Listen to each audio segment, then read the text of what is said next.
Welcome. Good evening, everybody. It's been a wild week in crypto. Tonight we have Jesse and Mac Cheesy from the Incubator community. How are you guys doing tonight?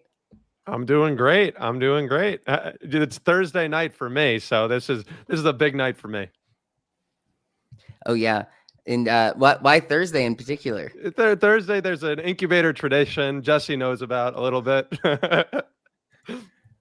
Goes on some thoughtful walks. Okay. Oh, did you already go on the We walks? already we're back. We're back. We're feeling good. We got a kombucha in hand. We're ready to talk some NFTs and crypto. Perfect. Yeah, I figured at least we'd start by just giving a little background of the incubator and sort of how you guys came about and just what the community is all about, and so to speak. So Yeah. So rewind to the beginning of COVID, and I reach out to my buddy Sam, who I worked for his Bitcoin ATM company, and I was like, "What type of little side projects are you getting into?" Because we started this like work from home type thing, and me and my roommate at the time, we were like setting all of our goals and like, what do we want to do? And one of mine was like, okay, I want to kind of get better at programming. So Sam, who is a very talented engineer, he's like, all right, who is the most talented engineer I know to bring on to this app? And lo and behold, the guy on the other end of the phone is Jesse. So me, Jesse, and Sam were building this app called Banter. And like the whole time we're building it, and Jesse, feel free to chime in wherever. But so we're building this app, and we get to the point where it's like, all right, we need people to use this freaking thing. Like we get to this point, it's like, okay, we built this app, and then you share it with like your friends and family, whatever, and you realize 3 people filled out the form about whether or not they liked it. And we're looking at each other and we're like, should we have made mobile first? Should we have done this? Like, where did we go wrong? But the whole time, we're learning. Jesse and I were working together. Sam, we're all working together. And then we come to this point where like, we need to get into content creation. And Jesse, you take a Twitter course, right?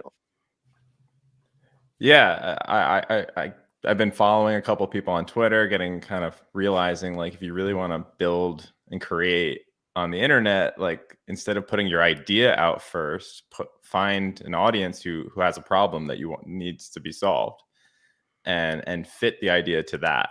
And so, so I'm like, Austin, like we did this backwards. We should be creating content and finding people who vibe with our content and what our knowledge is about, and then we could create tools or things or who knows what. And so that's sort of how we led to starting the incubator. Yeah, and then so like we're getting into content creation, and yeah, to Jesse's point, right? Like we put all these man hours in, and there's with a lot of like entrepreneur type things, finding that's like that market fit, like that product market fit is critical in really anything. And the quicker you can fail, the better. Whereas Banter, we probably put in, which is the name of the app, probably put in 2,000, 3,000 hours between 3 of us. Like that's not a quick, like that's not quick, especially it was like hardest summer, we weren't having boozy brunches. We were having like boozy. Well, it was COVID, so it was a little easier. It was easier. Yeah. So yeah, we started, and then I started on TikTok. I started creating. Jesse started attacking Twitter, and then a big thing that we noticed, it's like everybody in TikTok was like, join this Discord.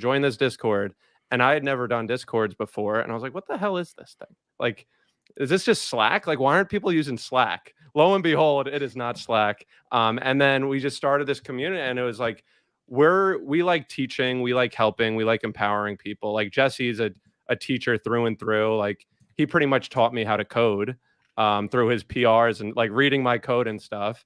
And I'm just a sucker for like personal growth and like anything that's related to like consistency and like building a brand.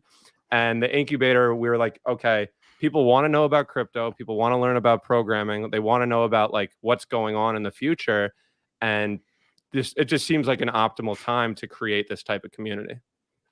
Yeah. And, I see Ryan Hodge chat saying, "I'm sorry, who let these two on the show?" And so it's cool to see, like, you guys obviously have brought some people to this stream as well. But yeah, I've hopped onto some of those. No, I can't always get to them live, but I try to watch them afterwards. Like, you do these market recap streams that I like to watch, and it's just kind of an overall like market, what's going on. So it's cool to see like how you guys have grown as like the incubator community as itself. How many people are in the Discord now? There's about probably 3,000 going strong. We don't really look at like that total number. It's we want really kind of core Sure. people. That's like I think the metric we like to look at is like lives changed. That's kind of our mission statement. How many lives have we changed? And I think that number is probably double digits, which is what I think is personally important, not necessarily 20,000 people in a Discord. Yeah. And it's definitely cool with like these Discord communities, especially in 2021. Like, you're seeing people just branch off and sort of doing, I mean, I came from a Discord community and started branching off, and now I'm doing stuff with Lucky I Trader. And that's how I met Jesse initially. And no, and I very we were much in there. started with you there. Yeah, like Well, we're Jesse's got sitting some in. stories with that stuff, right? With the Discord. Yeah, I mean, I started with Lou in that Discord, and honestly, when we're building out the incubator, we're looking at Mr. Overzet's Discord and like how awesome it was, and I'm sure you're doing the same thing when building out Lucky Trader, and then Lou tagged me on a message, and I joined the Cryptian group, Wait, and oh, there's just Lou, like Lou, you're who tagged Jesse? Lou's Yeah, the man. yeah. Oh, I it's think all Hodge was coming looking for together. someone. I didn't know that I was in the presence of greatness. I Yeah. knew that, but I needed to confirm it. Yeah, and it's just like there's so much opportunity just getting to know people, building trust, building credibility, and I mean giving, right, giving what your knowledge in these Discord groups, because Yeah. like eventually it does kind of come back to you. Because I one day I forget what was being talked about specifically. I think it was back when people were trying to get into Aave. Because I think one of the Club Top Shot streams, it was like Andy was talking about it. And I think you were just in chat and explaining it to people. And Pete was like, "Hey Jesse, you want to just like hop on a voice chat and explain it to people better?" And that's where like you were teaching me a lot of this DeFi stuff. And it's really cool how the community can just actually come together. Like, the word community this year has kind of been all over the place, where some people make fun of it, but there's definitely actual communities that have come out of it. And that's where like Incubator, of course, is one of them. Um, and it's just kind of cool to see like how people connect online and are able to then, career wise, be able to grow and create a portfolio. Like, one of the things on my portfolio is like some Twitter threads that I've written, so it's kind of interesting how just the way that the world works, especially the last couple of years, has changed a lot. But it's like really cool to see like how people can grow just from interacting online with others. Yeah, um I love it, and like I love the bottom up idea of Web3 and these communities where it's not someone kind of dictating from the top how everything should work, right? It's just people gathering, problem solving, team working through these things, this new world that we're in, and learning together and growing together, and hopefully making some money together, and having fun, right? yeah, I like the bottom up, like that description, because like all of these communities start at 0 members basically, and like some big wig VC isn't going to come in when there's 10 people in a Discord community or whatever it is. So it like by default, the people that are in the beginning have to build it, otherwise it'll just not exist. yeah. Yeah, it's funny because now it seems like I saw a tweet earlier today. I forget if he said it, but they were talking about how the word Ponzi has become just like an out for people right now. Like, oh, if they don't like something, they just call it a Ponzi. Or if they missed out on something, they're calling it a Ponzi.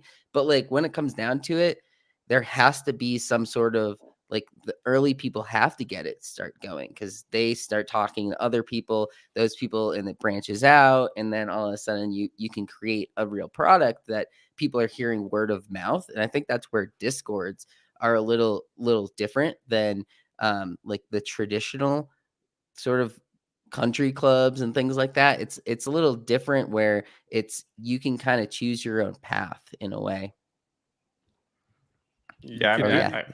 I think do of whatever. Ponzi as like there's like little to no actual value being provided, right? Like, and like I think people too often equate it with like, oh, early people make money off the people who come in later, right? And like that's like this like formula, and I think that's wrong, right? Like if people just keep coming, right, and just keeps growing, you know, whether it's a game, whether it's a whatever you're building, that just means it's doing, you know, you could be just providing more value over time, and then it grows.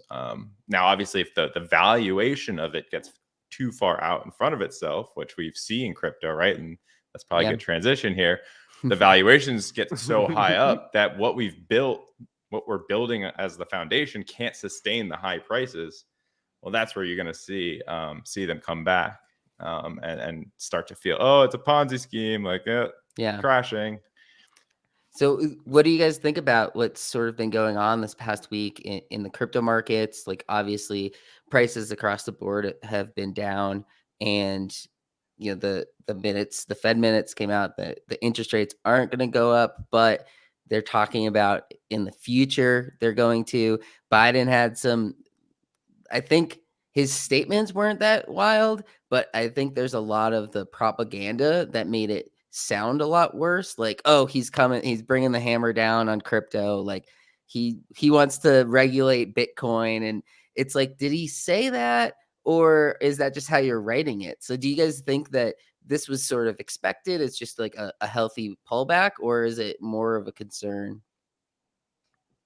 Just so you want to, or I for me, I don't know. I am just concerned with the broader economy, and less crypto. For me, it's more Macro, the yeah, broader economy, and because like how did crypto start? Well, it started after the 2008 like reset or whatever we want to call that, like that bubble, that pullback. That's what caused crypto to start or inspired Satoshi.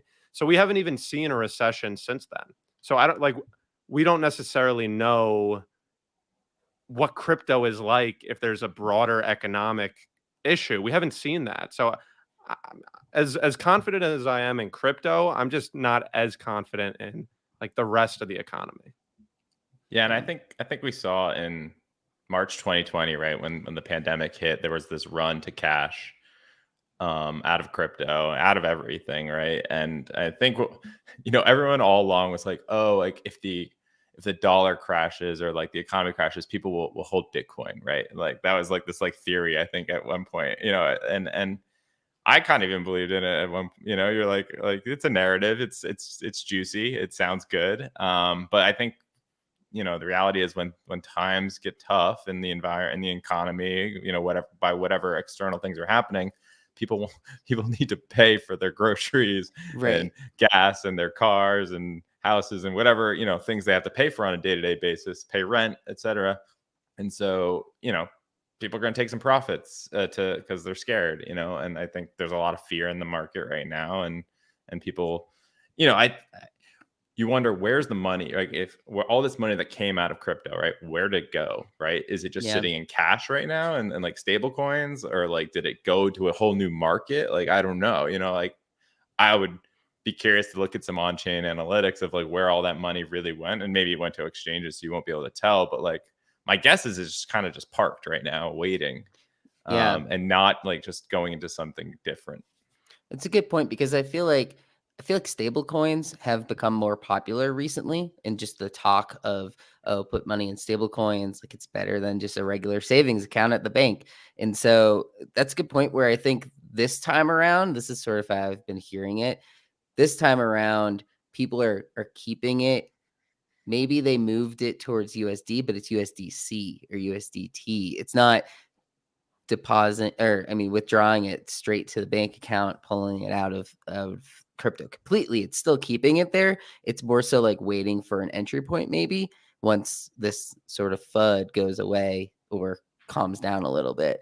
So it's been kind of interesting just to follow along. Like I'm not in full on panic mode or anything, but I know there's some people that's the other side of this like social media world is Twitter starts coming out and is like way more aggressively in panic mode than not. Like there's all these people, oh, if ETH is Yeah. 0, I'm gonna buy all the NFTs and stuff like that. But that's also the secondary point is like NFTs have been booming the last few days. Like we saw a massive day from OpenSea yesterday. January is the biggest month they've ever had. So, like, do you think people are just moving towards NFTs with the way that they're spending their money now? Maybe.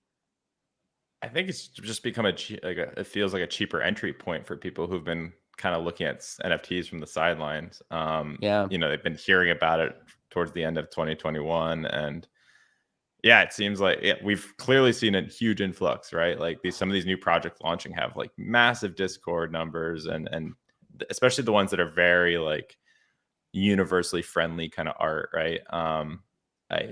Whether it's Alien Friends, FishyFam, these like they're built to like be friendly to a 6-year-old to up to an 80-year-old, like and they've just have huge numbers of Yeah. people in there. And so yeah, I think that the lower prices on Ethereum are making it a lot more palatable to get started. I'm curious for NFT, like, because we're seeing the NFT search volume on Google has increased that of crypto. We're seeing Asia getting more interested in NFTs. I'm curious if new money goes to secondary or it goes to new projects, like, because we're gonna see Yeah.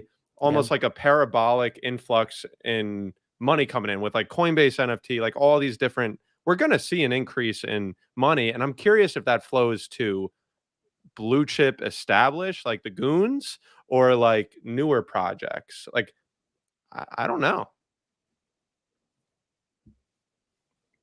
Yeah, I mean, I secondary think is we're seeing usually a a little higher both. price.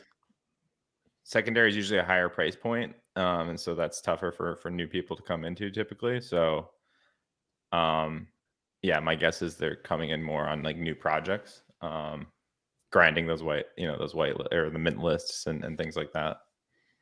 And we're seeing like that mid range, the sort of 5 to 10 has been moving a lot recently. Like the Azukis and the Clone X today had like big runs.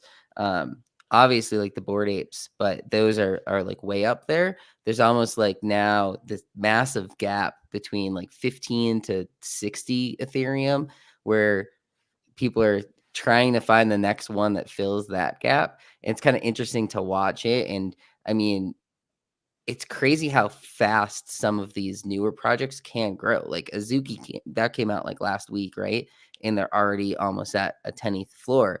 But there's other projects that have been out for, 6 months that can't even pass the 1th floor. So I think part of it is like there's a different group of people that are entering. There's a lot, like Instagram is growing in like a big way. Obviously like TikTok as well. Like, you probably know that the TikTok has been pushing NFTs a little more. No, Instagram I was mean, is like speaking pretty on big for some Instagram, of like, these, like the Hape one. Like oh yeah, I don't know. Have you guys been following that one much? only the drama with FaZe Bank saying he wouldn't mint that one or wouldn't buy that one. He got like all this like hate back from doing it. I mean, I kind of get it. All right, like Hape is what it's like, hype beast, right? It's sort of like the name for it, hype ape. And they're trying to be like a hype beast style streetwear and thing, and they're just kind of using the name. And I think that was his whole kind of thesis, kind of against it. So that was interesting to Yeah. follow. But yeah, I mean, I think I agree. Instagram's growing. Like I help run the Crypto Goons Instagram, and we get a ton of feedback and DMs and questions, and like there's really strong engagement there, and Yeah. it's a whole new audience, There's so right? many Like, that are trying to just copy the apes. and we'll be like, oh, we're doing a giveaway on Twitter, and they're like, oh, I haven't opened Twitter. I don't have a Twitter. You just like you realize like you forget like Twitter is like, definitely and they're not the moving normal to, person. yeah, it's moving to normies. That's kind of what it is. Like, Yeah, it's opening up to and I mean, it makes sense. Like NFTs are visual. Like, why shouldn't did we lose Lou? Yeah, it looks like this is a new normal episode now. No, Yeah, I'm kidding. I was about to start asking Jesse I'm questions back. about Ethereum gas. Yeah, I was just saying, Oh like, man, yeah. Has gas been super high today? No, I don't know. Our last episode was on Ethereum gas. so yeah, I was just saying, like, Instagram, like the engagement there is really good, right? Oh yeah. And a lot of I'll be like, oh, like we're doing a giveaway on Twitter, and they're like, I don't have a Twitter. Like, how do I? And you just realize, and you kind of come out of your bubble of like, oh right, there is this whole world on Instagram that doesn't have any interest in Twitter because it's just text and kind of boring, or it's not that interesting. And so yeah.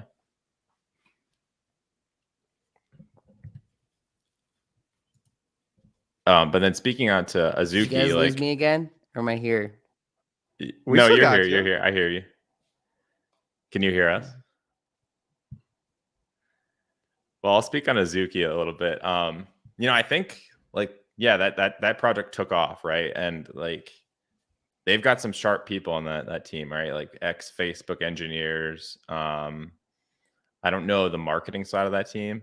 But like I think we're seeing stronger team talent come in, people who are willing to dox themselves a little bit more, and people are betting on those teams more heavily, right? And I think that's that mid-tier kind of, you were talking about that 5 to 10 Yeah. ETH and upwards, right? People are looking to bet on the next quality team, and that quality of team is coming. And Azuki kind of made a big marketing push on their development stuff. They like advertised a lot about how great their contract was, and I looked at it, and it was strong. Yeah, it's good. It's good quality code. It wasn't like totally anything. Oh, there was one thing How they did that how strong was the code? it took a lot of good things other people had already done, and then they did one thing that was completely brand new, I'd never seen before, to reduce gas even further. And it was a pretty impressive idea. It's a little too complex to explain, but like basically they if you minted 5, they would only keep track of you owning token ID 1, not owning token ID 2, 3, 4, and 5, because they could just assume that you owned 1 through 5 because of the batching kind of aspect. And so it reduced the amount of gas needed to mint 5. And so their batch minting, like to buy 5 was almost exactly the same as minting 1 in terms of gas. And so like they at the end of the day, they have a sharp team, right? And I think people are starting to bet just on teams that they come in and see are sharp and smart. I always bet on good teams, right? That's what I like doing. Bet on developers. Yeah, and I mean, you are a developer, so you can see that side of it. Betting on myself. Yeah, there you go. Yeah. So now, when you talk about like looking at the contract before the mint, like what percentage of people that are minting do you think actually go that deep into it, as far as like trying to decide which one to mint versus not mint? I mean, it's certainly a low percentage, just because it takes a certain skill set to go look at them. It is exciting to see people who don't know how to code getting interested in that kind of stuff. Like they're literally learning just so like they can get more involved. And that's the exciting part of open source code. It's like literally anyone can go look at it. But yeah, I mean, it's got to be sub like 1% of whatever. But I think there's two things there, right? There's the people that go and look at it, and then there's your marketing aspect of that. So if you're an NFT project, you need to separate yourself. So how do you separate yourself? With kick-ass art. Okay, a lot of people have kick-ass art. Where is there a shortage right now? Well, there's a lot of marketers, right? There's not a ton of kick-ass Web3 developer teams. So if you can get the proper Web3 developer team, now that's part of your backbone. Like, that's why the incubator is getting into that, right? And we're building these things out for people because that's part of your backbone from a marketing standpoint. Hey, we have these people and they're building art. Like, most people won't go and look at it, but you flex your strengths. So you flex this contract, you flex it. It's part of what you tell the community. It's part of it. So you shine on these things where you can kind of really shine on. And that's just another one. And I'm sure Azuki didn't keep that to themselves after they published it. Yeah. And then I know, Jesse, you wanted to talk about the FishyFam one, but I feel like I've noticed a little more. Maybe there are more people that are checking these codes because it seems like there's more exploits than normal. So like, why do you think there's so many of these codes that are coming out and then people are able to just mint more than they say they're supposed to be able to mint? And like, do you think just the devs don't care and they're trying to make a quick buck, or do you think they're just inexperienced and trying to get ahead of the game? Yeah. No, I don't think it's trying to make a quick. Let's get into the specifics. Like, so FishyFam, I don't think it's a quick buck, and I don't think it's careless. I think what happens there are a lot of scenarios to think through, and when you start customizing your minting contract to do fancy things to reduce gas, which has been like the big theme in the last couple of months, is like, does your contract reduce gas for the mint list and for minting? And I think people get a little bit ahead of themselves and they try to go too complex, right? And when you start complicating things more, it's harder to think through all the scenarios and make sure you've tested all the scenarios. And so when someone's reading the code to see for issues, it's easier to miss little things. Okay. And often, as a developer for some of these NFT projects, you're working by yourself because, the team hires one dev, and then maybe you have a friend or, you have someone else who will review it for you, but you're not getting like the official audit because that's like a 6-figure cost. That can be like a 5 to 6 figure cost to get an official audit. So you have to have like, a lot of funding. You have to have cash ready to go, right, as a team to do those kind of things. And so, yeah, these things get missed. And so, yeah, what happened with FishyFam is it was actually kind of a basic mistake, where it was tracking how many NFTs you minted for the mint list, but they were using the thing where they were tracking how many you minted. If you transfer out of your wallet, it changes that number. So like if you transfer out, it count like, so you say you minted 3 and it's counting 1, 2, 3. But if you transfer, it'll decrement, it'll go down 3, 2, 1 every time you transfer out. You need to store it separately so that number can't change when you actually do a transfer. It should just be tracked separately. It's just looking at like current amount owned, basically. It's just looking at current amount owned, exactly, instead of how many you actually minted for the mint list. And so, that's a silly mistake. But like when you're trying to optimize for gas, and if you have 2 separate things tracking those things, that's going to add more gas to each mint, right? And so people are just obsessing over trying to lower gas because that's the hot thing to do right now. And so I think that's where people really end up shooting themselves. Yeah, and I feel like a lot of these projects, when they have these exploits, it means a lot what happens after, like the announcements they make. Like today, they're talking about these mutant fishies that they're going to give to people that were supposed to mint, that couldn't mint, or had issues with it. So I think it speaks a lot to these teams on like the damage control after, and it seems like people are still buying, and the floor is still decent on that project. Yeah, I don't think that exploit is a big deal at all for the long-term health of the project. I think it was a mistake, but really, they said only 300 people were truly impacted, and then obviously no public mint. But that just creates more FOMO. Like no public mint is just more FOMO. Yeah, we had people in the incubator. They were like, I bought one on secondary. Like no public mint, what the hell? And then they just went to OpenSea and just bought one. And I think it's kind of an indication that like NFTs aren't just the art, it's the community. And although like if you can properly address the community such that they still believe in you, they're still there and they're part of they believe in this project, then that's that. Then it's like, so you address it, you make the right movements, you make the right changes, and then you keep it moving from a project standpoint. Yeah. Yeah, it's definitely cool to see like the projects that turn things around quickly and are able to provide that value back. Um, so yeah, what else is going on with you guys? Are you guys in build mode right now? Like I know people talk about when prices start coming down and activity comes down, like then people move towards build mode. Are you guys on that right now? Always build mode. Always build. I'm Always. not I'm not a trader.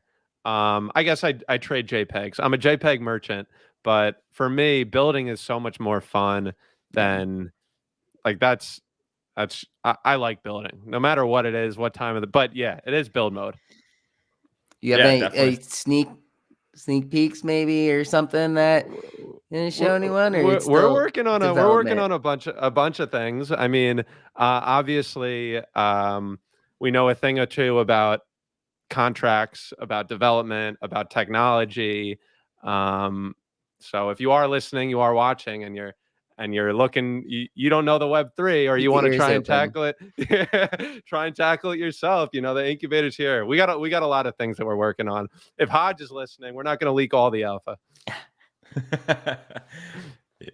Yeah, I mean, you know, I'm mostly dedicated to the goons right now, so I'm building Mhm. out, you know, that roadmap and working on our next drop, which is I think going to be really cool. We're going to be focused on expanding on our current characters. I hate seeing like some of these projects where they just drop 10,000 more NFTs so early Yeah. on, and I it's and this like the playbook is clear, right? You mute in your you mute in your original ones, and you know, I think yeah, I think there's I have a lot of respect for the Doodles project, right? And that's where I think they're doing things the right way there. And someone, I think Piston was asking me Azuki or Doodles, and I'll go Doodles, even though they're not the devs, right? So Doodles has no developers on their team.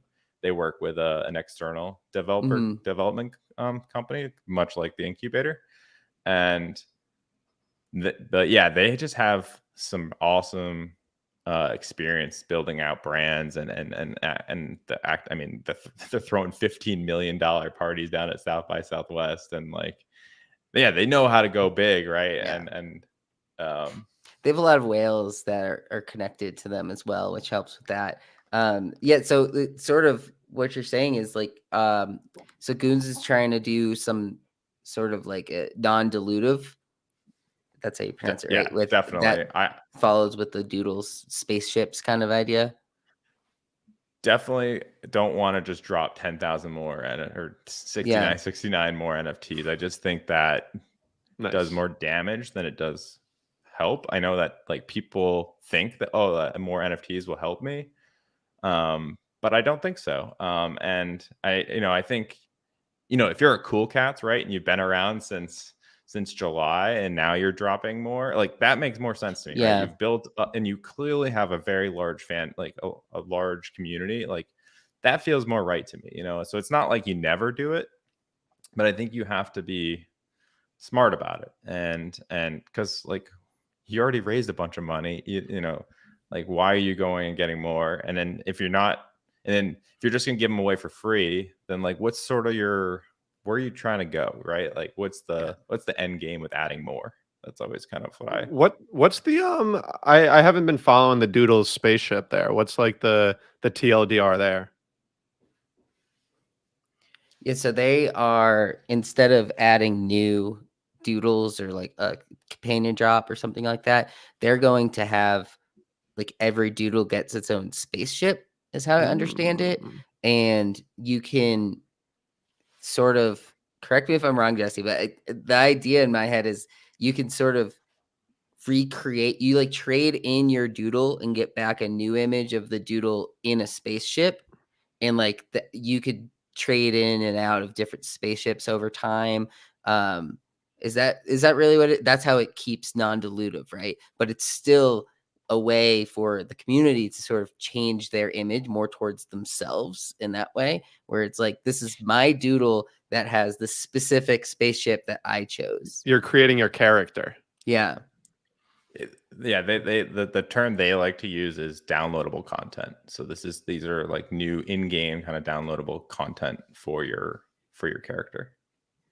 Like skins in, you know, Call of Duty or whatever. It's kind of the same idea, which is how I think like gaming NFTs, that's sort of what people talk about when they go down that road.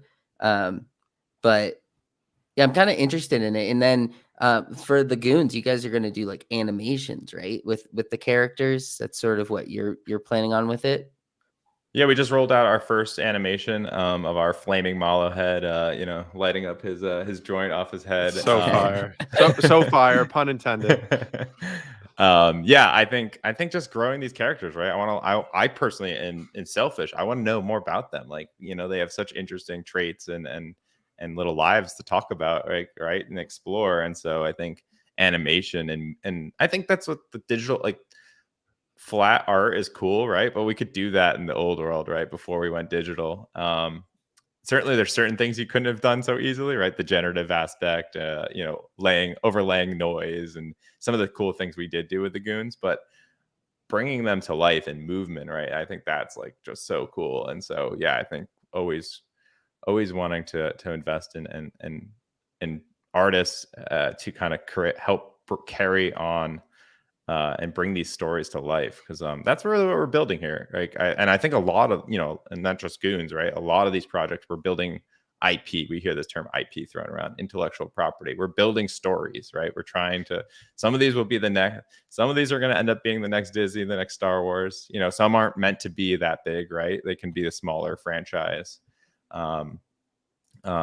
And by small, I mean just not as massive as Star Wars, not as big as Disney. And we're all kind of exploring, you know, where's the product market fit for these stories and these franchises, and like where do they go, right? And I think that's what's so exciting is like these artists normally would have gone and worked for the Disney, you know, and like gotten paid like their salary and all that, but now like there's a way for them to develop their stories and ideas through NFTs as crowdfunding, right?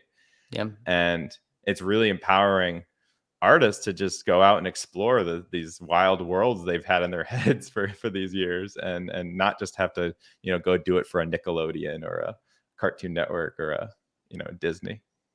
Yeah, and then, you know, Austin, do you think that the way that the big brands are coming into the space could potentially be bad for like the way that artists have been growing their name themselves, but now there's these big brands every day that are hopping into the space, and do you think they're going to like take over and it could be bad for the artists themselves? I don't think they're going to take over just because of the nature of the low barrier of entry. I think back in the day, right? So like, let's just look at like the music industry, right? Back in the day, you needed to go to a record label. They needed to produce your song.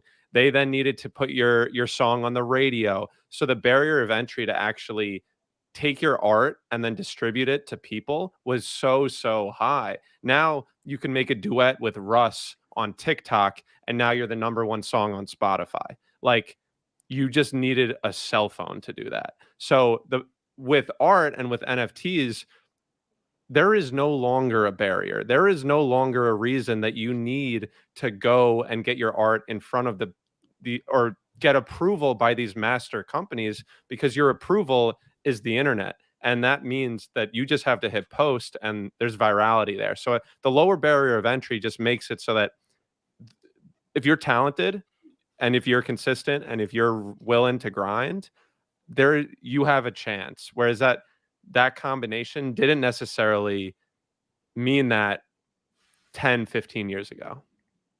I will add on, there will be temptation, right? Like you're going to get deals thrown at you and partnerships thrown at you, and you're going to have to decide, like, do I take that and kind of go run with that? You know, I think we've seen some NFT projects do that recently, sign deals with kind of old Web2 companies to do TV shows or whatever like that. Or do you say, you know what, I want to control the brand more and play a longer game, right? And when I do partnerships and deals, they do it more on my terms. And it's a tough balance, right? Because I'm living it day to day. You have to deliver on your roadmap. You have to keep interest high. You have to keep stacking wins, because you'll fall behind and be kind of forgotten, right? Yeah. And so you're so always balancing, how can we keep stacking wins and delivering while also protecting the brand we want to build and controlling the narrative and the story we want to tell. And to Jesse's point, right?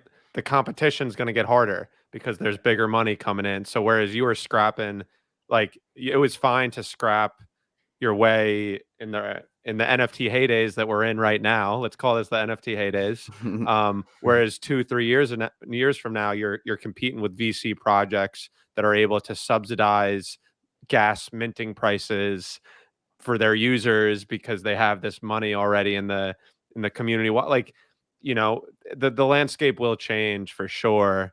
And it's going to be interesting. I think what Coinbase NFT, how they implement it, is going to be very indicative of like, or hopefully not, but just like where the NFT industry is going to go. Yeah, definitely. And we don't know if that's going to be first half of this year, second half of this year, the way that things have been going.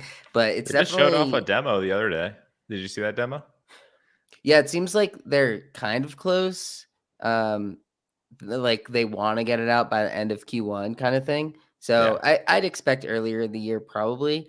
But you never know. It seems like everything in Web3, you get to, like cool pets, like they're supposed to be tomorrow. Now they're Monday. Everything gets pushed back, but I don't know. I think everything gets pushed back in traditional markets as well. My guess is we do see it, but like they do like a beta type thing where, they're maybe it's only, well, obviously they'll probably dog food it first internally, where it'll be interesting. You'll start seeing transactions on chain, I assume, like let's say Coinbase, right? Because they're testing it.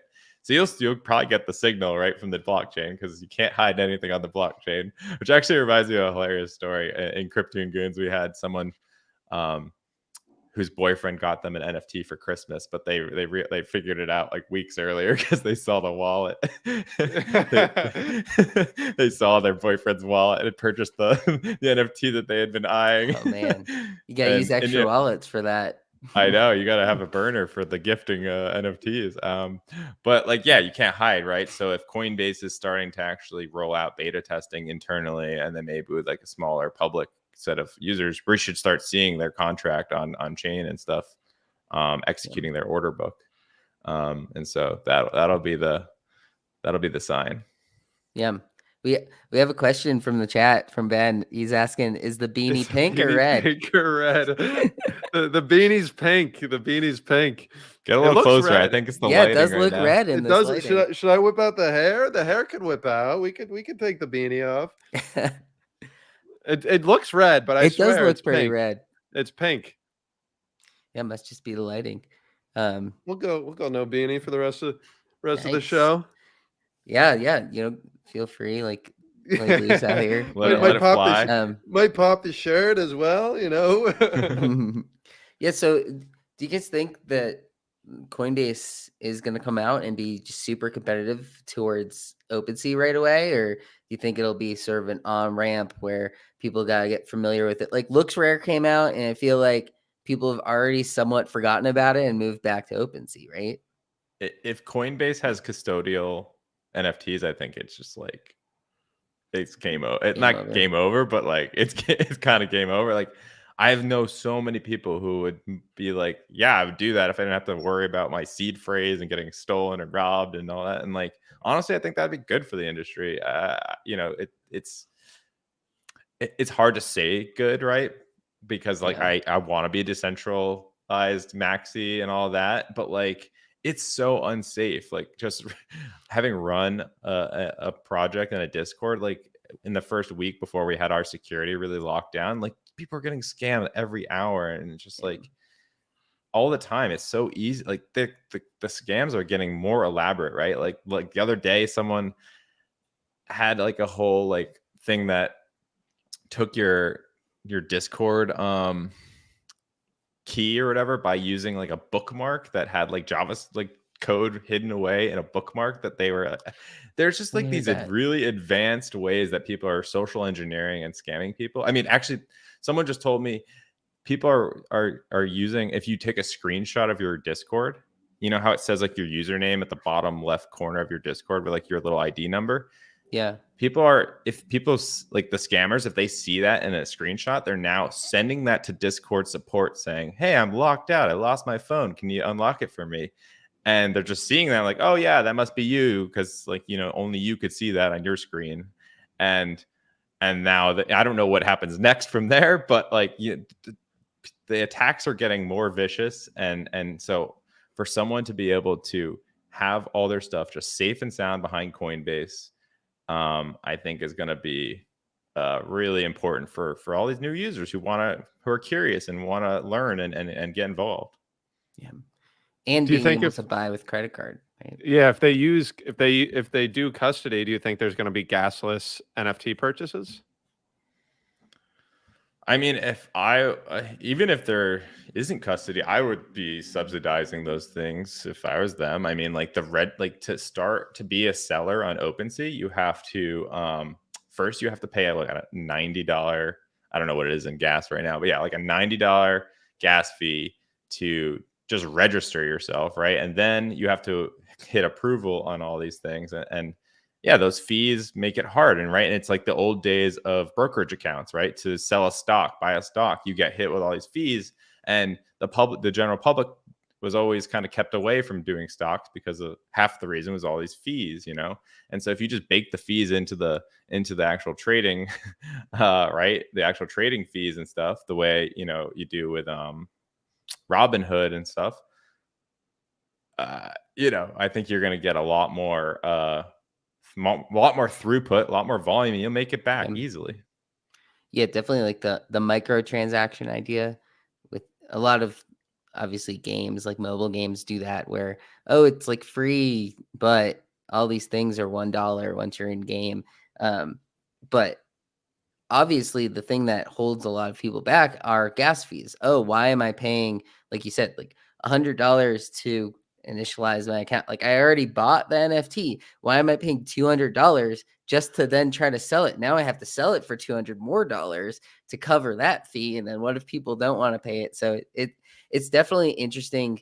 And I haven't really thought of it that way with Coinbase, but it makes a lot of sense that they would go that route. So It's my obviously it'd be worry. I'm a interesting.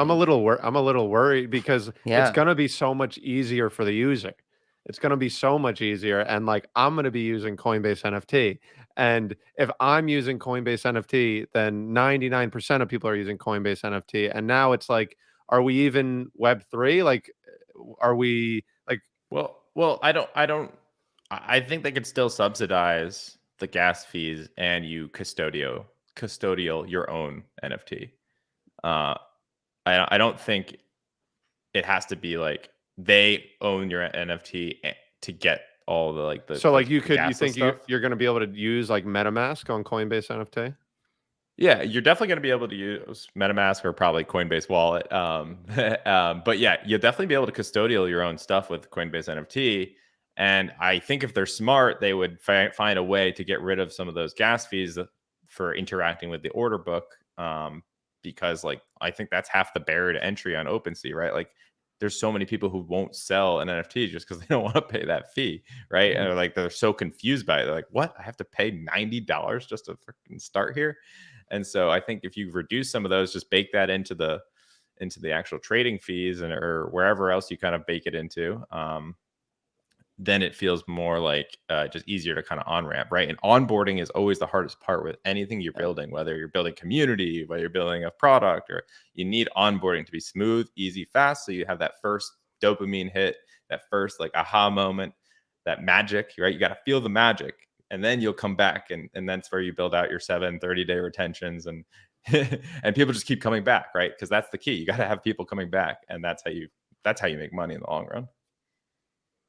And then they're gonna have things like KYC, and then it just does seem like it's going to move away from that fully decentralized, which I mean, if you're going to add 70 million users, it's going to be hard to get 70 million people who can figure out or want to even learn how to set up a MetaMask. And or should, to Jesse's point about security, like, right. you know, Yeah, and I think like Coinbase is good. like that's how I know we're early, right? And like why prices are still crashing. People are like, oh, we're gonna have a super cycle, for crypto, and like just the prices will go off into infinity or whatever. I think there was some of that talk, right, during the bull market, and it's like, no, like, have you used MetaMask? Have you have you seen the tooling, the user interface, the like how you store your 12 words on a piece of paper? Like this is like archaic feeling, right? Like there has to be more technology built so that you can custodial your own things, but like not with this like literally having like having a massive weapon in your hands to kill yourself accidentally. Yeah. And so there's got to be some improvements and ideation from the community. And I believe there will be. I think there'll be better wallets that'll come along that make it easier to whether it's using I think Vitalik has talked. Vitalik Buterin and the Ethereum founders talked about this, using like your close relationships as a way to kind of do this like 2-factor back into your account kind of thing. I forget exactly what the idea, but just there's got to be better ways than having 12 words written on a piece of paper that can easily get taken from you. It's like having, like, if you go to the doctor and you write down, okay, in case of emergency, or like who to pick me up, like you put their name down. But that makes sense, because a lot of people, I mean, we used to hear it all the time with like Bitcoin, where people are like, oh, I have 50 Bitcoin in this wallet and I don't know the words. And it's kind of like Google Authenticator does stuff like that too, where it's like, if you lose your phone, like, can you then still, it just adds all these extra layers and steps. And to one extent, like, it's good, but it's almost too secure in that sense, right? It's like too secure for its own good, because I mean, people are going to make mistakes. Like, it happens all the time. And you join enough of those discords, you end up clicking on the wrong link in some place, Yeah. or like the one you were talking about. I think That's why you need this. oh yeah, I got one of those. It was like people pretend like they're partnering their project with your project, and it could be a couple days or weeks where they're interacting with you, and you get that trust, and it's that trust but verify, but you feel like you trust them because you've been talking to them as a normal person, and it's just getting a little more elaborate in that way. So I mean, it's definitely tough out there, but I think there's a lot of moving in the right path, and people are learning. But every time you go into one of these new mints, if you go in their Discord, people are asking questions on what I have to set a gas fee, what's this thing that popped up, like what are these numbers, and there's a lot of steps still. And to go off your point before, is like, are we going to lose an edge if like everyone's using Coinbase and they completely dumb it down? Like, are we then going to lose an edge knowing how to do all these things that some other people might not know? Yeah, Like, definitely at some point. It has to, right? Like that edge is unfair, and and it needs to be flattened out. And but yeah, I mean, education, right? That's so important. That's what we like kind of pride ourselves at the Incubator, at the Goons, like providing education, so that you can join the ranks, and maybe not be the elite trader, the lucky trader, but Yeah. but we saw it you find your way. in probably the past, since like June, or with mint from contract, where like that was a major alpha when purchasing NFTs. If you knew how to mint from contract, you were able to. And then, but the community quickly learned, I feel, about that backdoor to kind of get past the website. Yeah, but you forget, like, there's so many new people who just came in the last month, and like there's a lot of people in the Goons community who I've just taught how to do some of that stuff, and it's like you keep forgetting there's these new incoming classes, right? The new incoming classes to NFTs that need that to go through that. I got scammed. I know how to do a mint from contract. There's like these like 5 like freshman classes you take: getting scammed, minting from contract, setting the gas. And once you go through your freshman Rug courses, pull. you're ready to roll. Get a rug pull. Like everyone remembers their first Oh rug yeah. pull. Yeah. Yeah, and it's scary out there when every day you're seeing, an ape that gets sold for like 15 ETH instead of 90 ETH Oh, because they transfer it back to a wallet, and then fucking they're OpenSea. asking like OpenSea, like, can you help or something? And that's the side of it where I could see a lot of people with this, like the higher end stuff, might prefer something with more security. And um that part's going to be interesting to watch because I mean, I know a lot of people that own apes that are scared to move it because they just assume there's probably some random listing out there. And in the second they move it, there's going to be someone that finds a 5 Ethereum, and they just, what they thought and have been planning around by holding this ape this long, just like goes away. And it's like, it's really scary when you look at things like that. But hopefully, I No. mean, OpenSea's trying to make the right moves now. Yeah, but like you saw, I think you probably saw Dingaling's thread, right? Yeah. About, yeah, and the exact thing you're talking about, where OpenSea made it so helpful so you can see the inactive listings. Like there's just been, to set the context a little bit here, there's been this big issue where someone found a bug where old listings from OpenSea stay active, and if you transfer an NFT back to a wallet that had a previous listing on that NFT, it suddenly is now active and and if that listing was like 50% below floor, you're suddenly selling your NFT 50% below floor, and you better believe the bots are going to slurp that up real quick. And so so OpenSea comes out and makes it easier to find all your inactive listings. and now the problem is people are canceling those, but now they're getting front run by like flash bots and other things. So the cancellation order is coming through and has all the data Yeah. for how to actually do it. And so they're front running the cancellation, grabbing all the data and actually just buying it before the cancellation even comes in. And so it's just like, it's scary out there, right? And like, yeah, OpenSea has some of these unfortunate issues, and there seem to be kind of exacerbating them, trying to get out solutions quickly because they're just not equipped to like really think through every detail possible. And really, I think OpenSea just needs to hire some of these people as advisors, right? Like, and I know Dingaling, he's on the Looks Rare team, so of course he's going to write a thread that kind of points out that stuff too. So you got to remember kind of where people's allegiances lie too. But like just like have someone, have a trader look over those kind of things, right? Like have an advisor on staff that can think through those kind of scenarios. They've always seemed like like they never have enough employees over at OpenSea. And I wonder if they've ever come out with the exact number, but I feel like whatever it is, it's like half as much as it should be. Didn't they just create the OpenSea support Twitter? Yesterday, billions of dollars of revenue, and you just created a support Twitter.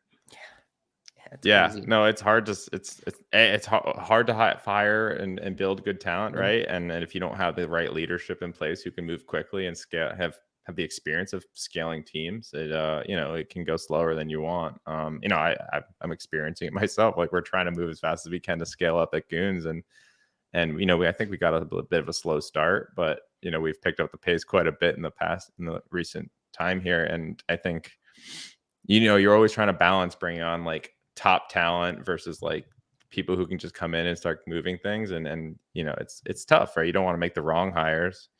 And so I empathize quite a bit, but yeah, when I think they just acquired a company to get a CTO, right? Like, so like they're clearly just behind, and they have way too much money to be messing around at this level.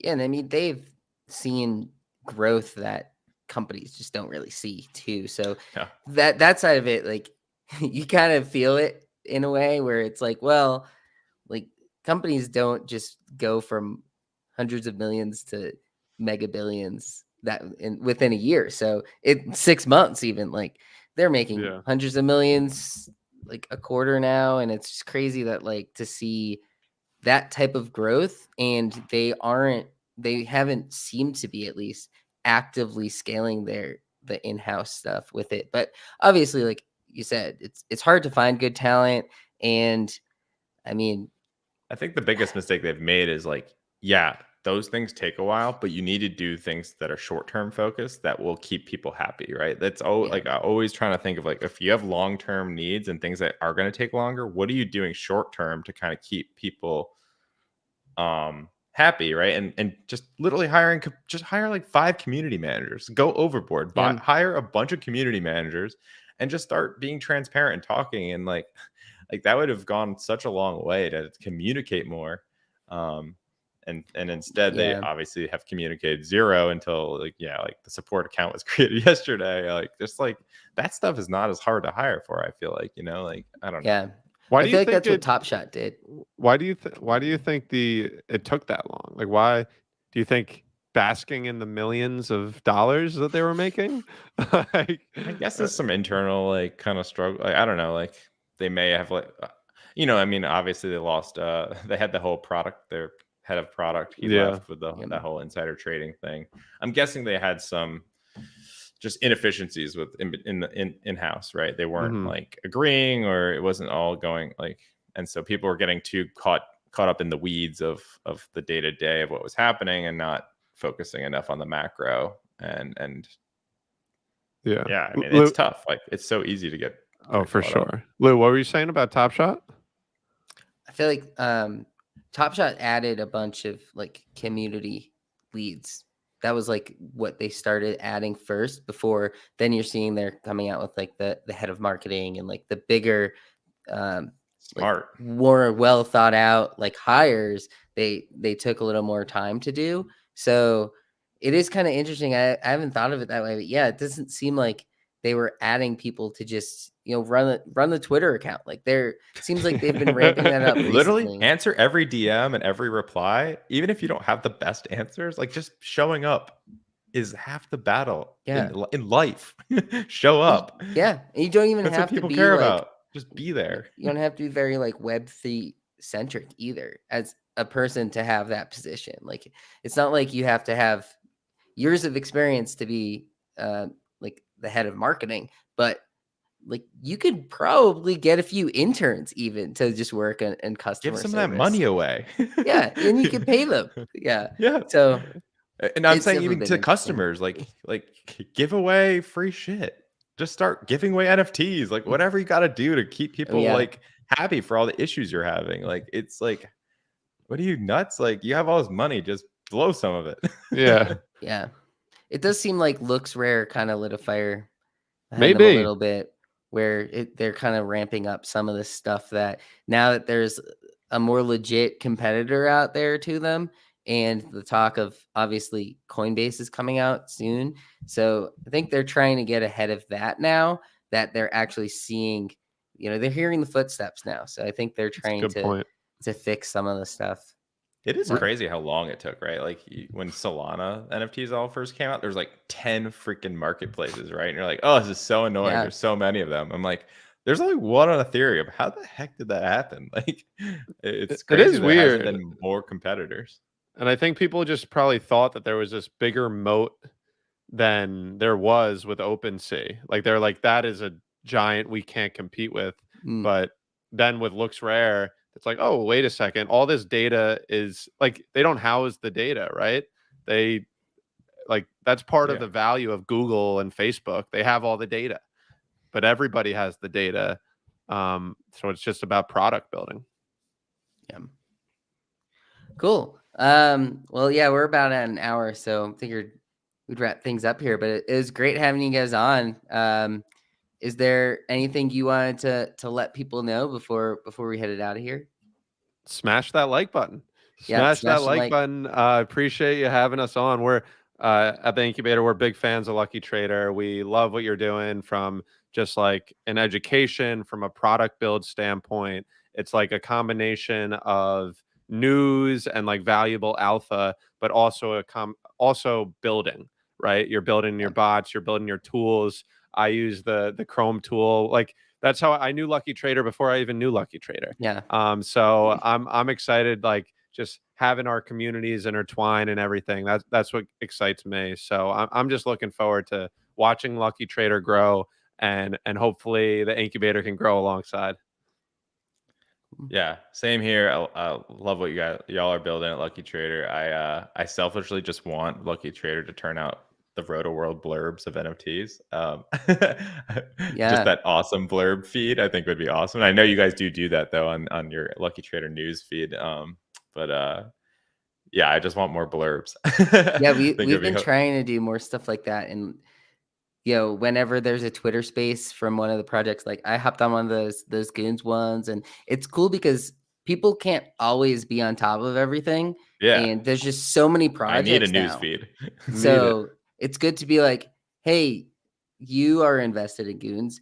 You missed the spaces because it was like midday on a Thursday or something. Mm-hmm. And a lot of the spaces that we sit in on don't get recorded too. So it's good to just give a more like non-biased, like here's the info that was talked about. Here's the random questions people had at the Q&A. And it's good to just kind of give people information and let them interpret it how they want, or just be comfortable in the fact that they could miss the spaces and still find out like the next day they read about it. So we'll do that. Yeah. And then tomorrow we're doing a little primer on the prime proposal from Parallel the other day. So I'm not sure if you guys have gotten into that much, but there's a lot going on over there. So we're gonna do a little Those are the cards, entry. right? Yeah. And they have might really have a cool art parallel. to them. I think missed I out have on a those earlier parallel. mints. Yeah, so they have like another drop in about a month, and they're going to be Nice. dropping a token based on like the cards you have. And Oh, they cool. came out with like 2 white papers that are both 40 pages, and so there's a Whoa. lot to take in. So we're trying to cram that down into about an hour and just give a little overview of it. But it's That's cool to do awesome. videos like that. I mean, obviously, like you guys do a lot of stuff like that, those intro videos. And I know I've seen like you guys did that with the Goons on like setting up ledgers and just like minting contracts, and these educational things are just the stuff that I feel like we have missed out a little bit on in the first like 6 months that at least that I was in NFTs. There just wasn't a lot of content out there to help people. And like we said, if we're going to be getting potentially like 50 million people from Coinbase that are now looking up what NFTs are, then it's going to be useful to have these intro videos for sure. So, 100%. So yeah, make sure you guys follow Jesse and at Jesse Freeland and at Mac and Cheesy on Twitter as well. Like a lot of good stuff over there. And then it's just at the Incubator. Yeah, at the On Twitter. incubator _ on Twitter. Underscore at the end. Gotta Yeah, get the and underscore at the end. you got what's sort of your streaming schedule for the people watching? Every Tuesday, there's a new episode of The New Normal. Death, taxes, and Tuesday New Normal episodes. Every Monday, we do like a crypto week in review. And then throughout the week, we're posting almost once a day now just on our YouTube. Cool.